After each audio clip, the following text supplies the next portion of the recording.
නෑ අද මේ දැන් ක්‍රීඩා කරන ක්‍රීඩකයෝ දිහා බලපුවාම 1990 හිටපු ක්‍රීඩකයන් වඩා දක්ෂ ක්‍රීඩකයෝ ඉන්නවා අරවින්ද අරුණාම. ක්‍රිකට් කියන්නේ ක්‍රීඩාවක් විතරක් නෙමෙයි. මම මේ ඉස්සෙල්ලා කතා කරන්නේ පුතාලට. මුලයක් නැත්තම් ක්‍රිකට් ගහන්න බෑ. පාසලේ වැඩ ටික හරියට වෙන්නේ නැත්තම් ක්‍රිකට් ගහන්න හරිය අමාරුයි. අද ජාතික කණ්ඩායමට මොකද දුරට වෙලා තියෙන්නේ සමහරවිට ඒක වෙන්නේ නැති. ඉගෙනගත් එක්කෙනාට තීරණයක් ගන්න පුළුවන් බෝලයක් එන වෙලාවේ කොයි විදිහටද මම බෝලයට මුහුණ දෙන්නේ කියලා. බෝලේ දාන්න ඉස්සෙල්ලා මට හිතන්න පුළුවන් කොයි විදිහටද මම බෝලය යවන්න ඕනේ කියලා. උඩ පන්දුවක් එනකොට ඕගොල්ලන්ට තීරණය කරන්න පුළුවන් කොයි විදිහටද මම බෝලය අල්ලන්නේ කියලා. ඒකින්ද මම මුලින්ම කියන්නේ මේ චූටි පුතාලට පාසලේ ඉගෙනීම ඉතාමත් හොඳට කරන්න ඕනේ. මගේ පුතේ ක්‍රිකට් ගැහුවා. දැන් එයා නම් අවුරුදු 35ක් විතර.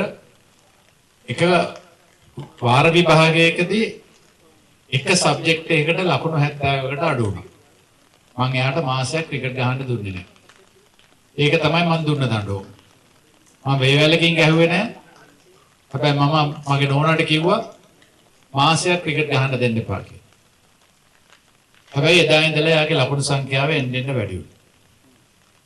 ඉතින් මම ඉස්සෙල්ලාම කියන්නේ ප්‍රධානම දේ තමයි පාසලේ වැඩ කරන ගමන් ක්‍රිකට් ක්‍රීඩාවට යොමු වෙන්න ඕනේ.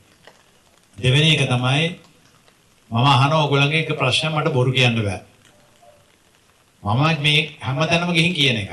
දැන් පුතාලා අද උදේ ගෙදරින් එනකොට අම්මටයි තාත්තටයි වැඳලා ආපු නැති දරුවෝ කවුද කියලා මට අත උස්සන්න. කමන්නේ වැඳලා ආවේ නැත්නම් අපි ඒක හදා ගන්න ඕනේ. කවුද වැඳලා ආවේ නැත්තේ? අත උස්සන්න. අන්න ඉන්න හොඳ පුතෙක් බය නැතුව අත උස්සුවා කියන්නේ. අත උස්සන්න. හරි. හොඳට උස්සන්න අත මෙහෙම පාගෙට බෑ. හරි. හරි දැන් අපි මම මේ කියන්නේ මේක මේ ඕගොල්ලන්ට වරදක් කියනව නෙමෙයි. මේක අම්මලා තාත්තලාට මම බයින්නේ.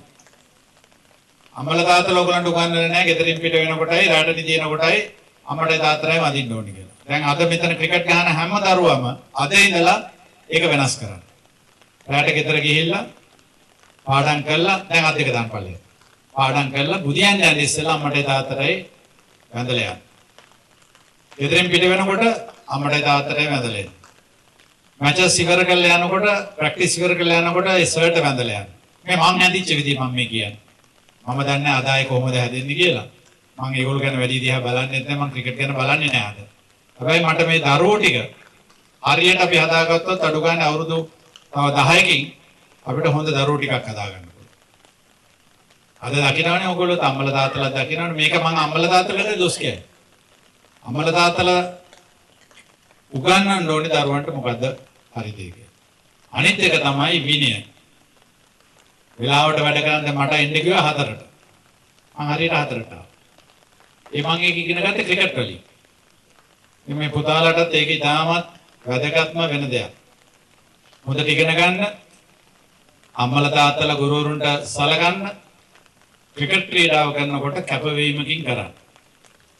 අනිත් එක තමයි ක්‍රිකට් ක්‍රීඩාව කරනකොට පුළුවන් තරම් මහන්සි වෙන්න තාක්ෂණීය ඉගෙන ගන්න. ටෙක්නික් එක කියලා කියන්නේ.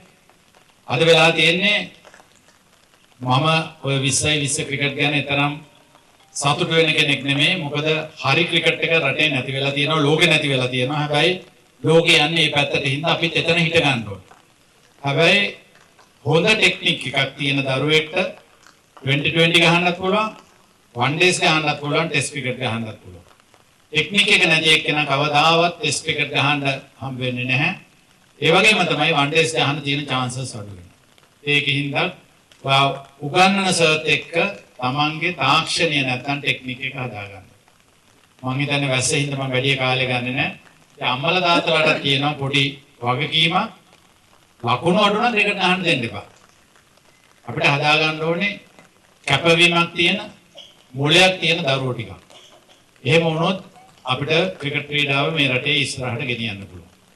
ඉතින් මම නැවත වරක් මේ චූටි පුතාලට සීල දනාටම සුබ පතනවා. ක්‍රිකට් ගහන ගමන් හොඳට ඉගෙනගෙන ඒ ඔක්කොම ගෙදින් තමයි ක්‍රිකට් වල තියෙන එක දෙයක් ඉගෙන ගන්න පුළුවන්. හොඳ මහත්යෙක් හැටියට හැදෙන්න පුළුවන්. හොඳ දරුවෙක් හැටියට ජාතික කණ්ඩායමකට ගහන්න නැති වෙන්න පුළුවන්. ක්ලබ් එකකට ගහන්න නැති වෙන්න පුළුවන්. සමහරවිට පුතාලට ඉස්කෝලේට ගහන්න නැති වෙන්න පුළුවන්. හැබැයි ක්‍රිකට් ක්‍රීඩාවෙන් ඉගෙන ගන්නවා අපි එකට ඉඳලා වැඩ කරන්න. එක තැනකට යන්න මේ සියලුම දේ මේ ක්‍රිකට් ක්‍රීඩාවෙන් ඉගෙන ගන්න පුළුවන්. ඉතින් මේ පුතාලා හොඳ ක්‍රීඩාවක් කරනවා මම අනිත් ක්‍රීඩාවල් නරකයි කියනව නෙමෙයි. හැබැයි අපිට එකට සෙල්ලම් කරලා එක ගමනක් යන්න ටීම් එකක් හැටියට ඉගෙන ගන්න පුළුවන් මුගක්ම ක්‍රිකට් ක්‍රීඩාව.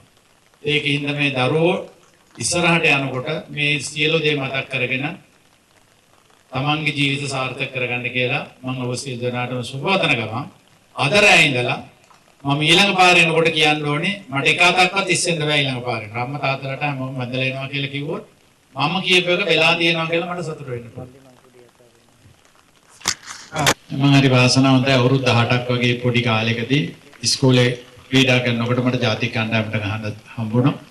හැබැයි කැපවීමත් එක්ක අවුරුදු ගානක් ක්‍රිකට් ගහලා මට පුළුවන් වුණා 100 වෙනි තරගය ක්‍රීඩා කරන්න. මම හිතනවා ඒක කැපවීම දක්ෂතාවය සහ කවුරු නැහැ කිව්වත් ඒකට වාසනාවකුත් තියෙන්න ඕනේ. මම හිතන්නේ කවුරු හරි ඒ වාසනාව මට ලබලා දීලා තියෙනවා. අවසර වශයෙන් අර්ජුනය අපේ ක්‍රිකට් අනාගතය ගැන පුංචි දෙයක් කියන්නේ පැතුම් නිස්සංක වැඩි පිටකින් ඉන්නවා. ඒ තාම හොඳ තැනක ක්‍රිකට් ගහනවා. එදින පවර් රත්නාකර වගේ අත් බිහිවෙමින් ඉන්නවා. අදක් නැහැ. තවත් අපිට අරවින්දලා හෙට දවසේ බිහි වේද? අපේ ජීවිත කාලේ තව අරවින්ද කෙනෙක් හම්බ වුණොත් අපිට බලන්න හම්බ වුණොත් මම හිතන්නේ අපිට ලොකු පිනක්.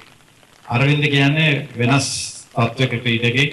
මම හිතන්නේ නැහැ ඒ වගේ ක්‍රීඩකයෙක් අපිට දකින්න හම්බ වෙයි කියලා. හැබැයි අද ක්‍රීඩා කරන ක්‍රීඩකයෝ දක්ෂයි. කැපවීම නැතිකමක් තියෙනවා, විනයක් නැතිකමක් තියෙනවා.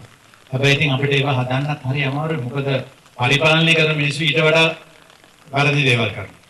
ඒ අම්මයි තාත්තයි වැරදි කරනකොට දරුවන්ට අපිට ඇඟිල්ල දික් කරලා හදන්න බෑනේ. මේ වගේ ප්‍රශ්නයක් අද ක්‍රිකට් වල තියෙන. ඉතින් ඕක අවුරුදු ගාණක් තිස්සේ මම මේක කියනවා හදන්න බෑ. මේ රටේ ක්‍රිකට් හදන්න බෑ. හැබැයි දරුවෝ ටික ඉස්සරහට හරියට ඇදුවොත් අපිට මේ ක්‍රිකට් ක්‍රීඩාව ගොඩ ගන්න පුළුවන්. හෙට දවසේ බිහි වෙන ක්‍රිකට් තාරු ගැන මොකද හිතන්නේ?